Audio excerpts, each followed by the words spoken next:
নির্বিচার ব্যবহার সম্মিলিত শাস্তির একটি শক্তিশালী প্রতীক হিসেবে উঠে এসেছে। সাম্প্রদায়িক ঘটনার পরে কর্তৃপক্ষ মুসলিম বসতির পাড়া মহল্লা এবং ব্যবসা প্রতিষ্ঠানগুলোকে লক্ষ্য করে ভাঙার অভিযান চালায়। প্রায়ই কোনোরূপ আইনি প্রক্রিয়ায় দোষী সাব্যস্ত হওয়ার আগেই কিছু ক্ষেত্রে আদালত হস্তক্ষেপ করলেও বার্তাটি পরিষ্কার ছিল, শাস্তি দ্রুত গণদৃষ্টির সামনে এবং দোষ প্রমাণের আগেই আরোপিত হতে পারে। প্রাতিষ্ঠানিক পক্ষপাত ও রাষ্ট্রীয় যোগ সাজস।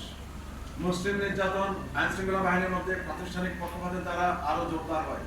2025 সালের মার্চ মাসে status of policing in India report 2025 17টি রাজ্যের 8,276 জন পুলিশ কর্মীর উপর জরিপ করে দেখে যে 30% পুলিশ সদস্যের মধ্যে নির্যাতনকে ন্যায্যতা দেওয়ার প্রবণতা বেশি।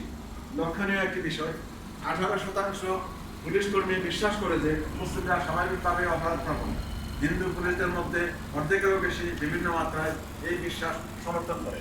তার মধ্যে 19% দৃঢ়ভাবে সমর্থন করে। প্রতিবেদনটি নথিভুক্ত করে যে মুসলিমদের প্রায়ই তাদের ধর্ম ও পরিচয়কে অপমান করার লক্ষ্যে নির্যাতন করা হয়, যার মধ্যে পোশাক খুলে ফেলা ও ধর্মীয় অবমাননা অন্তর্ভুক্ত। হিউম্যান রাইটস ওয়াচের জুলাই 2025 সালের এক প্রতিবেদনে দেখা গেছে যে ভারতীয় কর্তৃপক্ষ মে ও জুন 2025-এর মধ্যে কমপক্ষে 1,500 বাংলাভাষী মুসলিম ভারতীয় নাগরিক সহ অবৈধভাবে বাংলাদেশে ঠেলে দিয়েছে, যাদের পরিচয়পত্র ধ্বংস করেছে এবং তাদের পিটিয়েছে। SRWর এশিয়া পরিচালক বলেন, ভারতের শাসক বিজেপি ভারতীয় নাগরিকদের নির্বিচারে বহিষ্কারের মাধ্যমে বৈষম্যকে উস্কে দিচ্ছে।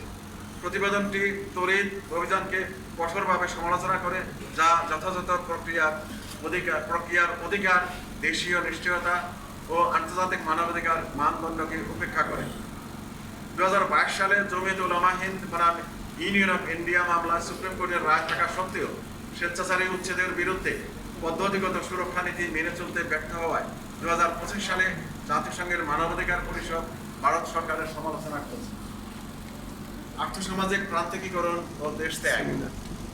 আইনি বৈষম্য, সহিংসতা ও প্রাতিষ্ঠানিক পক্ষপাতের সম্মিলিত প্রভাব মুসলিমকে ভারত ছেড়ে যেতে বাধ্য করেছে। মুসলিমরা এখন ভারতের অভিবাসীদের প্রায় 1/3। অনেকেই দারিদ্র্যের জন্য নয়, বরং ভয়, নিরাপত্তাহীনতা ও পদ্ধতিগত পক্ষপাত থেকে বাঁচতে দেশ ছেড়ে চলে যাচ্ছেন। সাক্ষ্য প্রমাণে মুসলিমদের বিরুদ্ধে সহিংসতায় সরকারের যোগ সাজস বা উদাসীনতার ইঙ্গিত দেয়, যা ভারতের বিদ্যমান ধর্মনিরপেক্ষতা সম্পর্কে উদ্বেগ বাড়ায়।